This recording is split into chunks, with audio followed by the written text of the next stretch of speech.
A dor abre janelas, revela o que estava escondido, mostra a alma e nos faz olhar para o alto.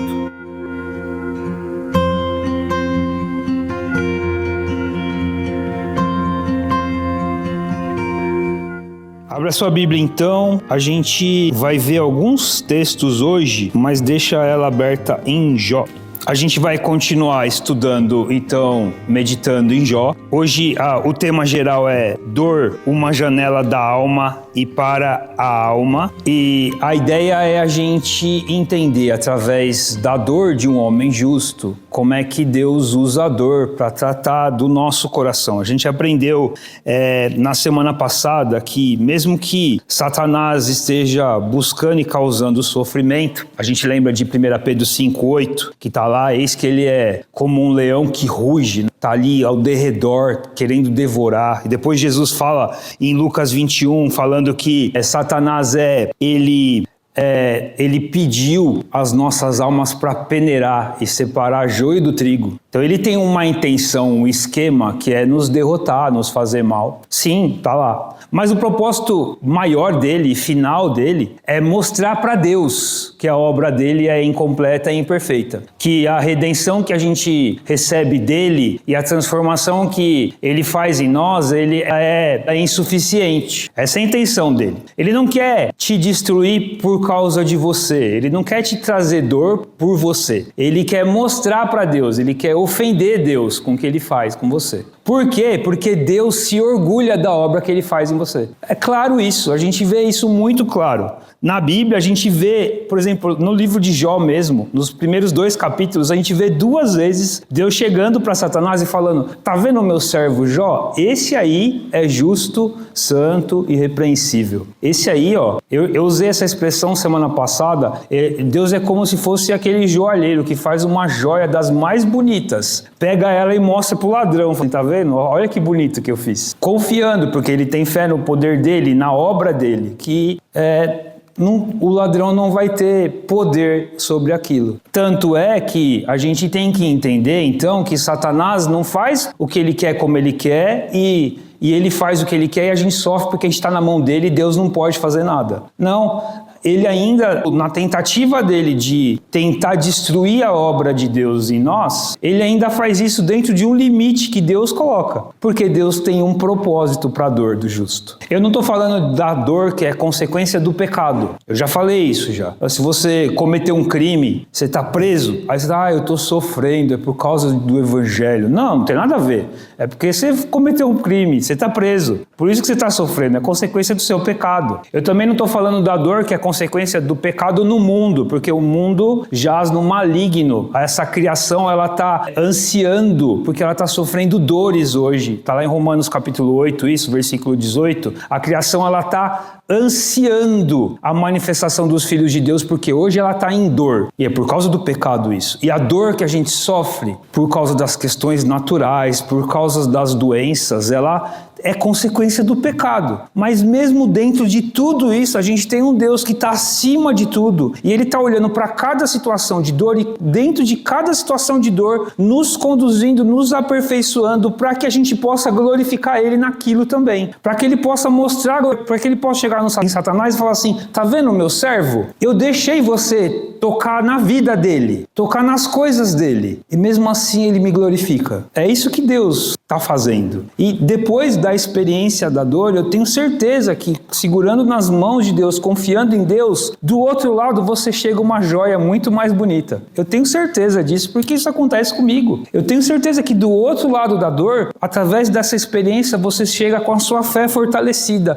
confiando: eu tenho um Deus que cuida de mim, mesmo no meio da tempestade. Eu tenho certeza disso. Isso acontece comigo. E eu sei que você pode falar que acontece com você. Mas a gente precisa entender uma coisa. Parte do processo de Deus usar a dor não é para exatamente a gente sofrer. É claro, Deus nem se alegra com isso. A dor é consequência do pecado no mundo, o mundo jaz no maligno. E Ele vai fazer esse mundo de novo, até por causa disso. Jesus sofreu a maior das dores por causa disso, inclusive. Mas Ele quer nos ajudar a revelar o que está no nosso coração, porque a casca, a parte de fora, a gente pode fingir, pode falar um monte de coisa, mas não é na hora da dor que se abre uma janela e a gente vê exatamente o que está lá dentro. Quando está tudo muito fácil, é mais fácil a gente fingir que tá tudo certo, porque tá mesmo. E aí, mesmo que tenha algum tipo de dúvida, isso fica escondido no conforto. Agora, quando a dor pega, quando vem o sofrimento, é aí que se revelam exatamente as motivações e aquilo que está no nosso coração. E aí vai mostrar no que a gente crê de verdade, qual que é a nossa fé, que é isso que Deus quer mostrar para o inimigo, falar assim,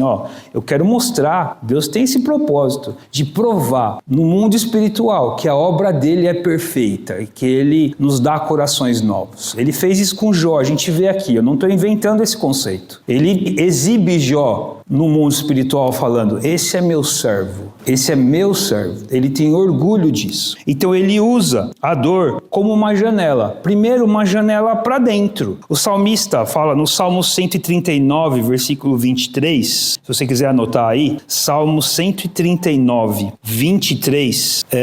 Davi ele lida muito com dor, né? Mas nesse salmo não especificamente é sobre isso, mas ele fala assim, sonda-me, ó Deus, e conhece o meu coração. Prova-me e conhece as minhas inquietações. É importante a gente olhar para dentro, avaliar quais são as nossas motivações. A vida cristã não é só uma casquinha. Aí a gente faz coisas boas, tem uma aparência, um testemunho legal, e aí, então isso aqui já é o evangelho. Não, tem muita gente que tem a aparência legal, a casquinha muito bonita, mas lá por dentro, como Jesus mesmo falou, é um sepulcro. Né? Por fora é de mármore, mas por dentro tem o defunto.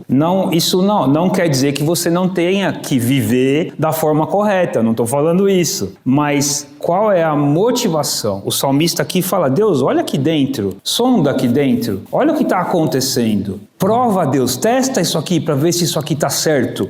O texto na NVI diz, prova-me. É uma palavra que significa testa, Deus, para ver se o meu coração está com as motivações corretas. Mas também é uma janela para fora, porque quando a dor vem, ela deve nos levar a olhar para fora de nós, para entender e buscar resposta para aquilo. E aí a gente, como eu falei semana passada, a gente tem um risco, a gente pode olhar para fora, mas ainda numa perspectiva terrena, e a gente vai ficar fazendo a conta, primeiro, tudo é injusto, e o mundo é uma injustiça, e não tem como pensar, isso é loucura, ou você vai tentar achar uma resposta lógica do tipo, a dor é porque eu fiz alguma coisa de errada, ou fulano está sofrendo porque ele errou, e aí a matemática é simples, você faz o errado, você sofre, você não faz o errado, você não sofre. Só que essa resposta não dá certo, a gente já refletiu sobre isso, porque o justo sofre. Jó era justo, Jó não fez nada de errado. Ele não tinha feito nada de errado. E por que a gente tem certeza disso, mesmo Jó sendo um pecador como nós? Porque Deus fala isso. Ele fala, olhe para meu servo Jó, ele é um homem íntegro e justo. É Deus que fala. Não é alguém que falou, eu acho que Jó é íntegro. Não é isso. O próprio Deus falou. Então, se Deus fala, a gente entende que ele é um justo que está sofrendo. Mas não quer dizer que Jó não tem o risco de pecar depois do sofrimento, que, aliás, é uma das coisas que a gente vai lidar hoje. Jó, ele é repreendido por um amigo e por Deus, porque ele está muito perto de blasfemar. Porque o coração dele está... E a gente fica a paciência de Jó. Jó perdeu a paciência também, porque ele chega muito perto. É que a gente só lê Jó, capítulo 1 e 2, depois lê o capítulo 42. E esquece dos outros capítulos. Então, quando você lê os outros capítulos, você vai ver Jó, um homem que está a ponto de perder a cabeça. Ele fala, Deus, eu não entendo. Ele já começa no capítulo 3 falando, Deus, por que o Senhor não amaldiçoou o dia que eu nasci e pronto? Podia fazer um negócio aí, podia apagar o dia que eu nasci. Ele usa essa expressão, apaga, faz de conta que eu nem existi. Jó começa a discutir isso e debater com seus amigos e chega ao ponto de olhar para o lado errado quando ele olha para a janela para fora. Muito perto de pecar, tanto que ele é exortado por Deus por isso. Quando a gente olha para fora, a gente tem que olhar para Deus e para a obra dele. A resposta para a dor não é natural, é sobrenatural. Aí em 1 Pedro capítulo 1, versículos 6 e 7, Pedro fala assim, ó, 1 Pedro fala sobre dor, tá? Sobre sofrimento. Ele fala assim, na dor, né? Nisso vocês exultam, ainda que agora, por um pouco de tempo, devam ser entristecidos por todo tipo de provação. Assim acontece para que fique comprovado que a fé que vocês têm, muito mais valiosa do que o ouro que perece, mesmo que refinado pelo fogo, é genuína e resultará em louvor, glória e honra quando Jesus Cristo for revelado. Quando eu olho para fora da janela da dor, eu não posso olhar na perspectiva humana, eu tenho que olhar na perspectiva de Deus, que é glória para Ele, porque Ele tem um propósito nisso. E eu tenho que entender o que Ele está trabalhando em mim para que isso glorifique Ele. E aí a pergunta, então hoje eu quero focar especificamente num aspecto que é, no dia que a dor chega na sua vida, o que ela mostra? Quais são as motivações do seu coração que a dor exibe, que ela coloca para fora? Quando a janela da dor se abre e pode-se olhar lá no fundo do seu coração para quem você é de verdade, quais são as suas motivações, o que ela mostra? E a gente vê aqui em Jó alguns exemplos de motivações certas e erradas que a gente precisa desafiar as nossas motivações para entender onde que a gente tem que mudar. Eu já vou entrar aqui, que é na primeira delas, que é o que acontece muitas vezes quando nós estamos fora da dor e olhando para a dor do outro. Porque a dor do outro também abre janelas em nós. E quando a gente está olhando para a dor do outro e para a janela dele que está aberta e com a nossa janela aberta, o que pode mostrar no nosso coração? A primeira coisa que já vai começar a partir do capítulo 3 de Jó é a dor do outro revela que a nossa janela da dor ela é distorcida, é como se fosse um vitral que você olha lá fora e as coisas estão deformadas. E por que isso acontece? Porque como os amigos de Jó, por causa daquele princípio da retribuição gravado na nossa cabeça, normalmente quando a gente olha para a dor do outro, a gente já julga. A gente já coloca uma régua e fala assim, ele está sofrendo por causa disso. É porque ele tomou essa atitude, porque ele fez isso, porque ele fez aquilo. Veja bem, uma pessoa correta não sofre. Então, se você está sofrendo, é porque você fez isso. Isso é natural da gente. A gente tem um senso de autojustiça muito pegado na gente, assim, enraizado. E a gente olha para o outro e fala, tá vendo? É por causa disso. Se não tivesse fazendo isso aqui, não tinha sofrido. Se tivesse no lugar certo, não estava acontecendo isso. Se tivesse trabalhando, então a gente coloca esse tipo de situação. Olha o que o Elifaz, o primeiro dos amigos de Jó que fala aqui, são 3 amigos, tá? Elifaz, Bildade e Zofar. E o último, antes de Deus falar, Eliú aparece, que é um outro amigo mais novo. Mas esses 3 amigos vão falar discutir com Jó quase todo o livro de Jó. Então, olha o que o Elifaz fala primeiro aqui, Jó capítulo 4, versículos 7 a 8. Só um minutinho que eu perdi. Achei. Ele fala aqui, ó, Jó 4, 7 a 8. Reflita agora, qual foi o inocente que chegou a perecer? Onde os íntegros sofreram destruição? Pelo que tem observado, quem cultiva o mal e semeia a maldade, isso também colherá. E você lê isso aqui, se você não lê com a ótica certa, você vai falar, mas o Elifaz não está errado. E ele não está errado mesmo, porque o princípio de retribuição, ele acontece mesmo, é assim que funciona. O ponto é, a gente sabe que aqui, nesse cenário, esse não é o problema. Jó não é o íntegro que errou, que não é a pessoa, quer dizer, que é quem cultiva o mal e semeia a maldade. Deus falou que ele não é. Mas o Elifaz olha do lado dele de fora e já coloca uma régua em Jó. Fala, Jó, você errou, cara. Você não é correto. A gente tem que tomar cuidado com isso. E não é só ele não. O Bildade faz a mesma coisa. Ó. Capítulo 8, versículo 2. Jó 8, 2. Os amigos de Jó falam para ele que ele está errado, que ele é um pecador, que ele está sofrendo porque ele pecou. E ele está falando, gente, eu não fiz nada. Ele, de forma bem sincera, ele está fazendo isso. E depois ele exagera um pouco, eu vou falar sobre isso. Mas ele fala, gente, eu não fiz nada, eu estou sofrendo, eu não fiz nada. Eu sou um cara que busca Deus. Ele fala o tempo todo ainda. Aí ele fala isso e ele reclama com os amigos dele. Vocês só estão me acusando. E aí o Bildade responde assim, até quando você vai falar desse modo? Suas palavras são um grande vendaval. mal, acaso Deus torce a justiça? Será que o Todo-Poderoso torce o que é direito? Quando seus filhos pecaram contra ele os castigou pelo mal que fizeram. Mas se você procurar a Deus e implorar junto ao Todo-Poderoso, se você for íntegro e puro, ele se levantará agora mesmo em seu favor e o restabelecerá no lugar que por justiça cabe a você. Ele está julgando Jó. A gente lê o texto e isso é bonito até. Se você ler fora do contexto, vai falar, tá vendo, gente? Busquem a Deus, você vai ser... Mas o ponto aqui, a gente tem que olhar para o contexto. Então, estamos olhando para um homem íntegro que não pecou para sofrer a dor que ele está sofrendo. Não é que ele não é pecador, mas é que essa dor não é consequência do pecado dele. Esse é o ponto. E olha a régua que Zofar está usando aqui. Tá vendo? Os caras pecaram e sofreram. É que está acontecendo com você, Jó. Aí não é só ele. Depois o Zofar vai falar a mesma coisa. Agora foi o Bildade, né? O Zofar, capítulo 11, versículo 4. Jó 11, 4. Você diz a Deus, a doutrina que eu aceito é perfeita e sou puro aos teus olhos. Ah, se Deus lhe falasse, se abrisse os lábios contra você e lhe revelasse os segredos da sabedoria, pois a verdadeira sabedoria é complexa. Fique sabendo que Deus esqueceu alguns dos seus pecados. Porque Jó fica falando, eu sou... Jó fala, né? A doutrina, eu faço o que é certo, eu sou puro aos teus olhos, Deus. Aí o Zofar fala, se Deus conhecesse o seu coração, quer dizer, ele conhece, né? Mas se ele abrisse a boca para falar do que está nesse coração, você ia ver que isso é pecador, cara. E ele não está errado, mas dentro do contexto, isso não se aplica. Não está errado, realmente, nosso coração é pecador. Mas o ponto aqui é que Zofar está medindo a dor de Jó pelo pecado. E não é isso. Ele está julgando Jó. Jesus, aliás, a gente tem que entender que isso aqui é errado, porque lá no capítulo 42, Deus vai falar para os amigos, para esses 3 amigos de Jó,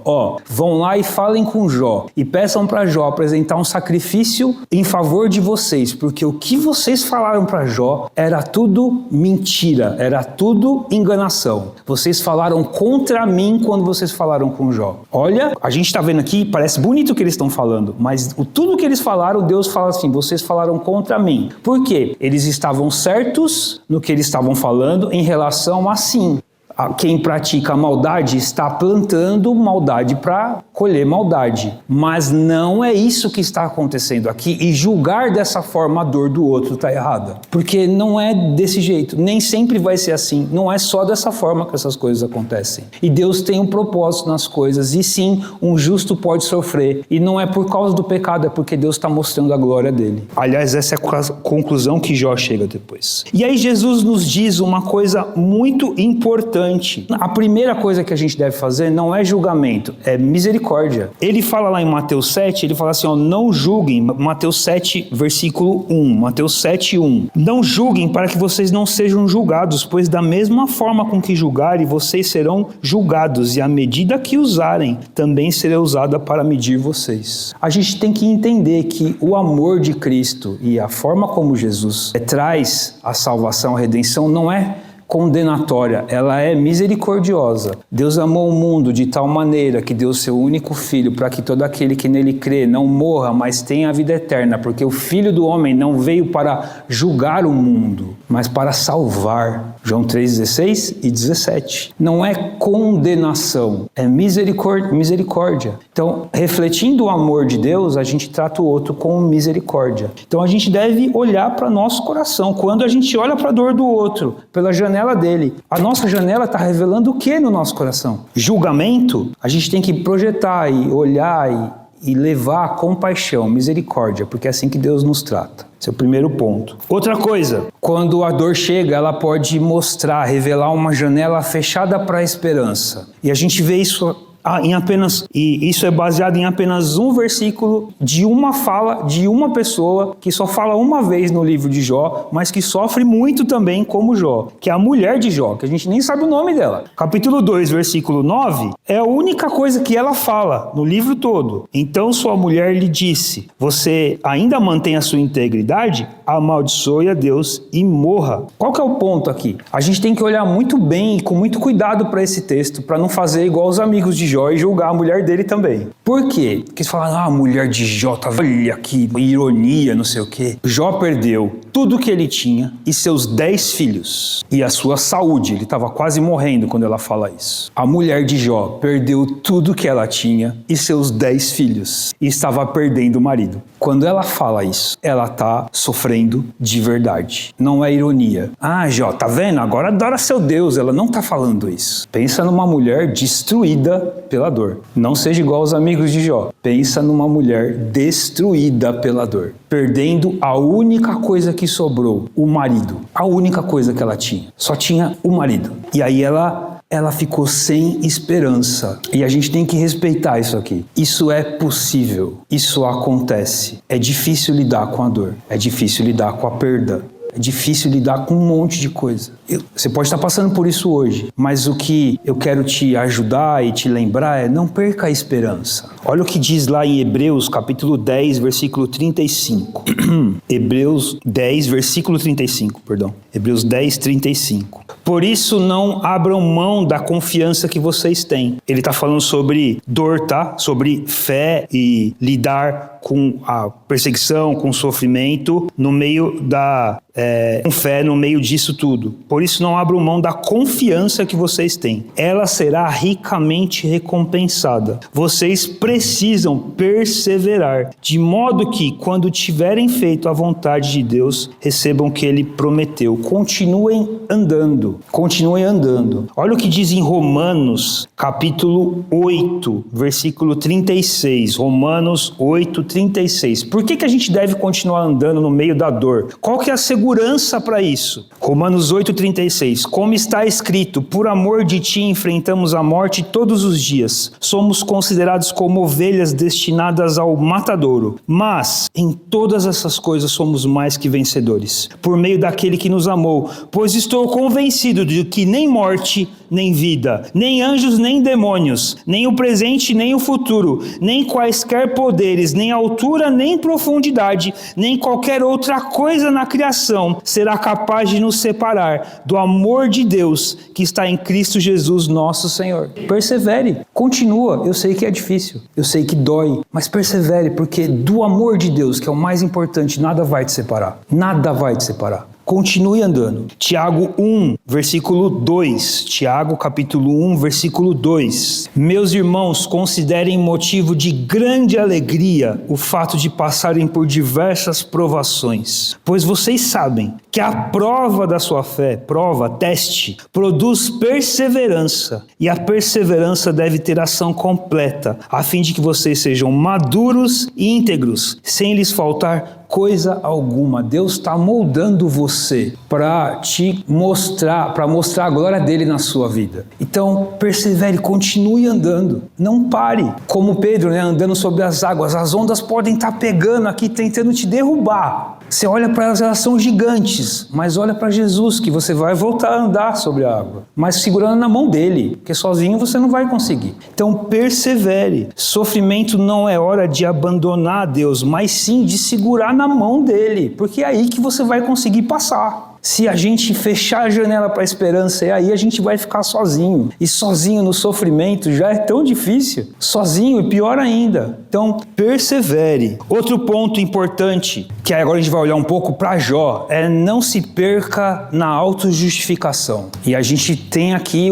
o problema de Jó, porque Jó não passa esse livro inteiro sem ter algum tipo de situação em que ele precise avaliar a vida dele. Ele precisa avaliar. O problema de Jó é que ele está certo, ele é um homem íntegro, ele é justo, ele busca Deus, mas ele começa a se firmar muito nisso. Ele começa eu sou uma pessoa boa, eu não posso sofrer, eu não devia sofrer. É isso que ele começa a se firmar. No capítulo 27, versículo 5, capítulo 27, versículo 5, Jó diz assim, nunca darei razão a vocês, minha integridade não negarei jamais, até a morte.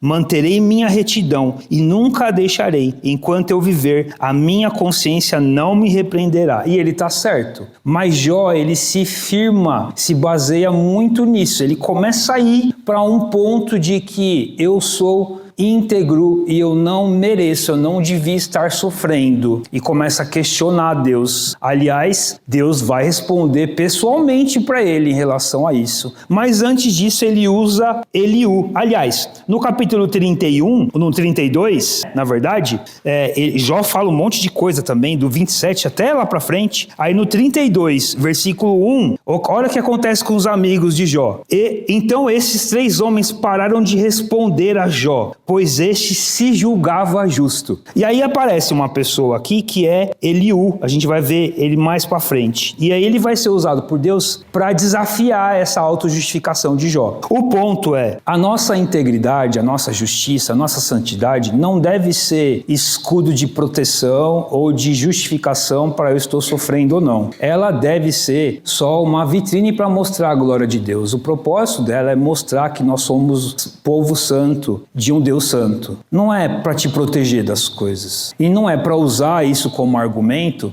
para questionar Deus falando, Deus, mas eu sou justo, por que eu estou sofrendo? Mas Jesus não fez nada, ele sofreu na cruz por mim e por você. Aí Paulo fala assim, Tiago, fala, vocês não estão sofrendo, vocês nem estão ao ponto de sofrer pelo pecado de vocês. Não se autovaloriza desse jeito, você está supervalorizando a sua capacidade de fazer alguma coisa certa. Cuidado com isso. Cuidado com isso. Jó, ele chegou perto de cair nesse pecado, de falar, Deus, eu sou justo, eu tenho mérito, eu devia não sofrer. E o Senhor é injusto. Porque essa é a resposta. Você falar que você é justo e você não devia sofrer, você está olhando para Deus e falando, e tá vendo? O Senhor é injusto. Porque é assim, o contrário é a mesma coisa. A proporção inversa é a mesma. O quanto eu acho que eu sou justo e não devia sofrer, é o quanto eu acho que Deus é injusto por deixar eu sofrer. Esse é o ponto. A gente tem que olhar para a gente e falar, eu não mereço nada, eu já recebi amor, graça. O que acontecer comigo é lucro. Olha o que Paulo diz em Filipenses 3, quando Paulo tenta se justificar também, mas ali defendendo a sua autoridade de apóstolo, ele fala assim, mais do que isso, considero tudo como perda, comparado com a suprema grandeza do conhecimento de Cristo Jesus, meu Senhor. Por quem perdi todas as coisas. Eu as considero como esterco, para poder ganhar Cristo e ser encontrado dele. Não tendo a minha própria justiça que protege da lei, mas a que vem mediante a fé em Cristo, a justiça que procede de Deus e se baseia na fé. Não porque Paulo era bom, ele não estava baseado nisso. Aliás, tudo que era bom dele, ele fala, eu perdi tudo isso aí eu considero, que é forte, eu considero como esterco. Por quê? Porque o mais importante para mim é a glória de Cristo e a obra que ele fez em mim. É isso que vale. A justiça é a justiça dele. A minha justiça, que é por obedecer à lei, que é por ser santo, porque ser certo, porque eu sou íntegro, isso aí não vale muita coisa. Eu não posso me firmar nela. Até porque a gente sabe, lendo Paulo,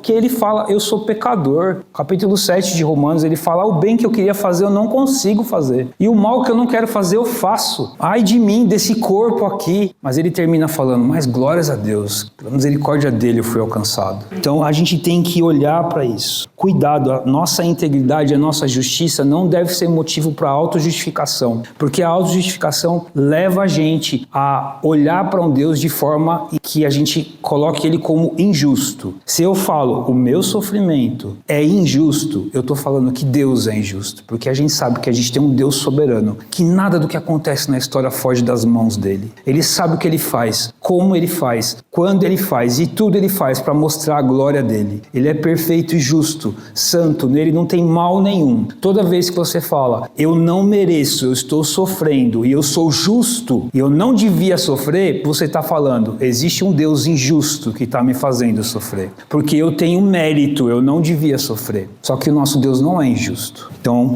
a forma certa agora, um passo correto de olhar para a dor, a gente vai aprender com Eliú, que é o quarto amigo de Jó que aparece aqui. Eliú é mais novo, ele aparece depois. Ele parece que ele estava olhando de fora, ele fala que ele é mais novo mesmo, ele fala, eu não sou tão velho quanto vocês, eu estou aqui só observando. Mas deixa eu falar agora. E Eliú fala coisas que eu, na minha interpretação, e não só eu, muitos acadêmicos também, entendem que é uma introdução para que Deus vai falar. Ele está sendo usado por Deus aqui. Eliú não é perfeito, tem coisas do discurso dele que ainda estão influenciadas pela retribuição, mas ele destaca a soberania de Deus aqui. E é isso que a gente deve entender. Deus está trabalhando no meio da dor. Ele fala assim, para Jó, capítulo 33, versículo 12. Mas eu lhe digo, Jó, você não está certo, porquanto Deus é maior que o homem. Porque Deus, né? Um português que talvez fique um pouco mais fácil para você entender. Eu digo que você não está certo, porque Deus é maior que o homem. Por que você se queixa a ele de que não responde às palavras dos homens? Pois a verdade é que Deus fala, ora de um modo, ora de outro, mesmo que o homem não perceba. Agora Eliú está falando certo, no contexto certo e da forma certa. Diferente dos outros 3 amigos. Não se queixe, Jó. Deus está fazendo, cara. Só que você não entende. Ele está falando. Uma hora ele faz de um jeito, outra hora ele faz do outro.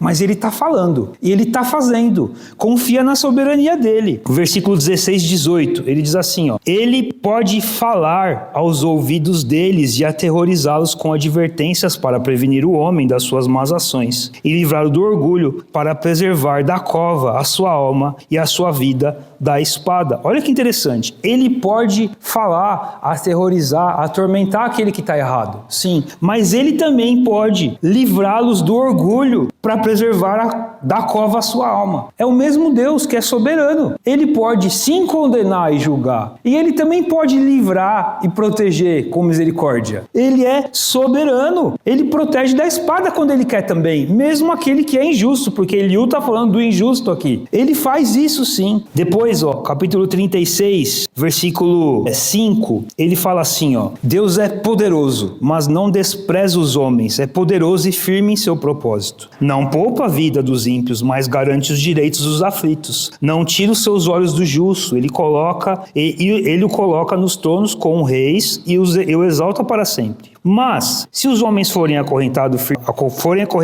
presos firmemente com as cordas da aflição, ele lhes dirá o que fizeram, que pecaram com arrogância. Ele os fará ouvir a correção e lhes ordenará que se arrependam do mal que praticaram. Se lhe obedecerem e o servirem, serão prósperos até o fim dos seus dias e terão contentamento nos anos que lhes restam. Mas, se não obedecerem, perecerão à espada e morrerão na ignorância. Os que têm o coração ímpio guardam ressentimento, mesmo quando ele os agrilhoa, eles não clamam por socorro. Morrem em plena juventude, entre os prostitutos dos santuários. Mas os que sofrem, ele os livra em meio ao sofrimento. Em sua aflição, ele lhes fala. Ele não falou que libera o justo do sofrimento. O que está falando aqui é até o versículo 12, do 5 ao 12, a gente está vendo a retribuição, e Deus faz isso mesmo, que você planta, você colhe, ok. Mas a partir do versículo 13, ele fala assim, aqueles que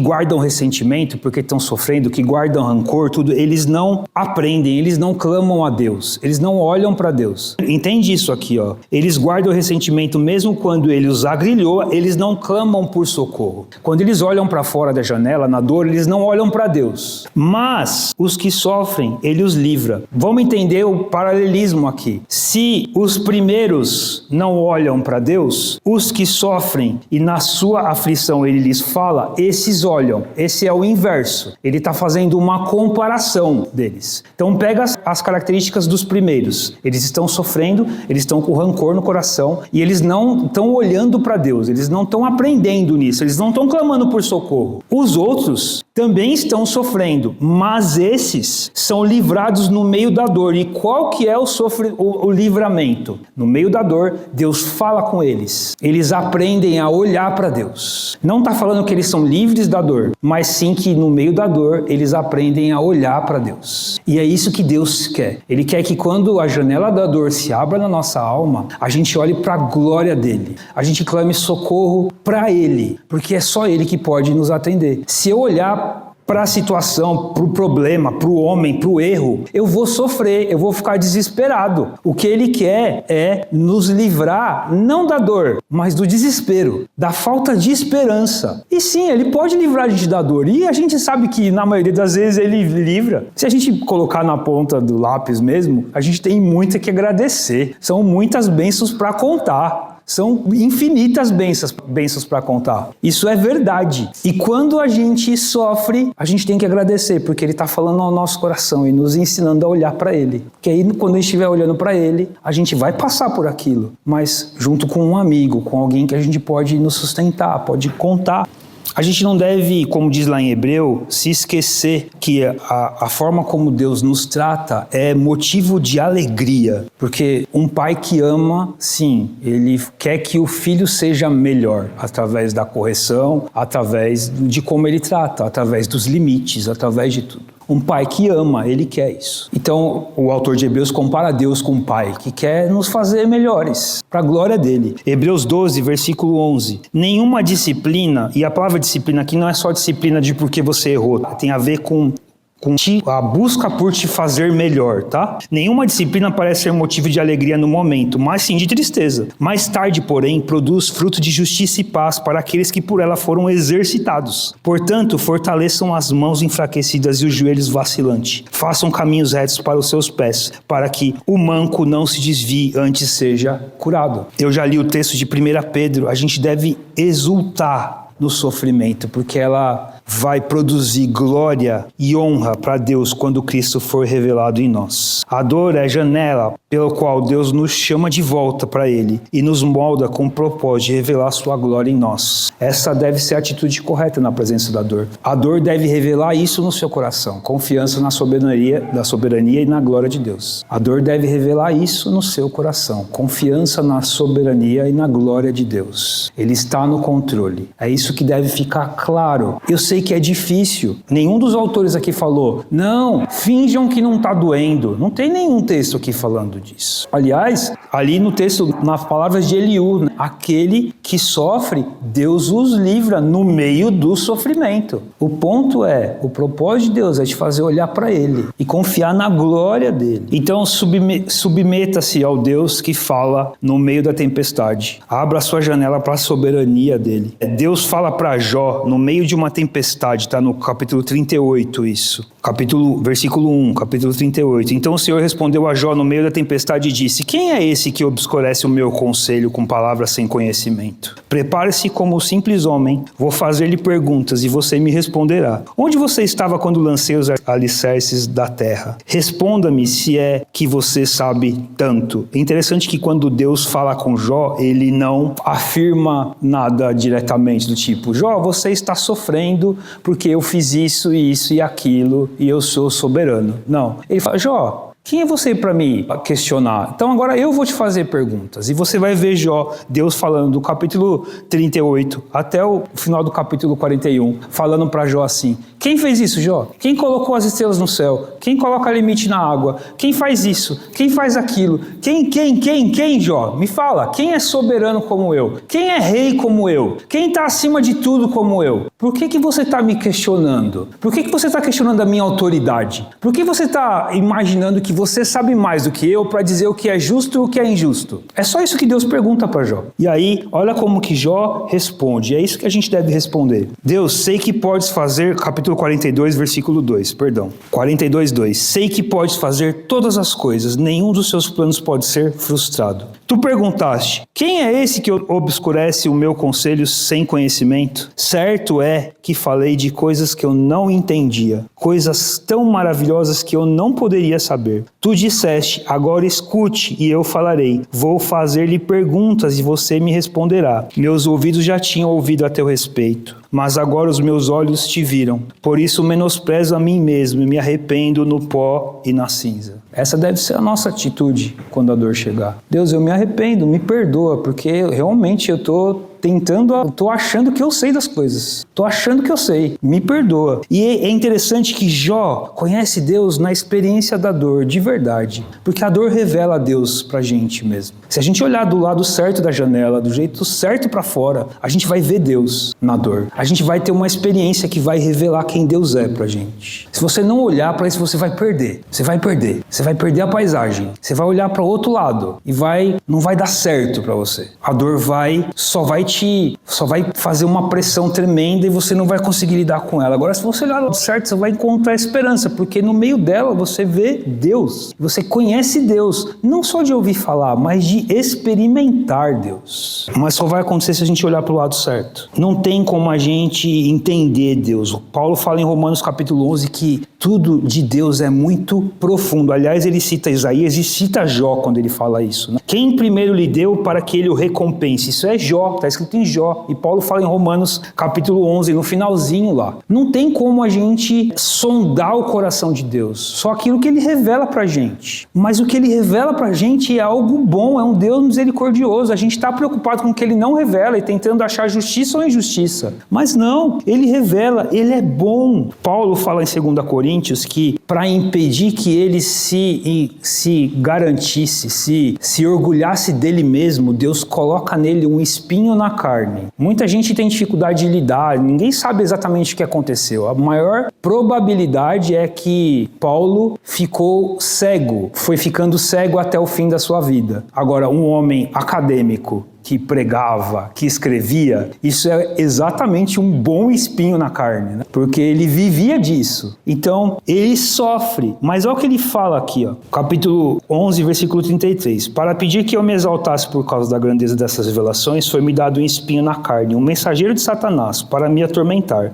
3 vezes roguei ao Senhor que o tirasse de mim, mas ele me disse: minha graça é suficiente para você, pois o meu poder se aperfeiçoa na fraqueza. Portanto, eu me gloriarei ainda mais alegremente em minhas fraquezas, para que o poder de Cristo repouse em mim. Por isso, por amor de Cristo, regozijo-me nas fraquezas, nos insultos, nas necessidades, nas perseguições, nas angústias, pois quando eu sou fraco é que sou forte. É suficiente, Deus é suficiente. A dor é uma janela da alma para a alma. Satanás quer que pela janela se veja um coração amargo e um Deus pequeno. Deus quer que pela janela se veja um coração confiante e um Deus supremo. Se a dor é janela, que o mundo veja Cristo em nós através da dor. Que o acusador seja humilhado e que Deus seja glorificado pela fé que resiste até o fim. O Deus de toda a graça, que o chamou para a sua glória eterna em Cristo Jesus, depois de terem sofrido durante pouco tempo, os restaurará, os confirmará, lhes dará forças e os porá sobre firmes alicerces. A ele seja o poder para todos sempre. Amém.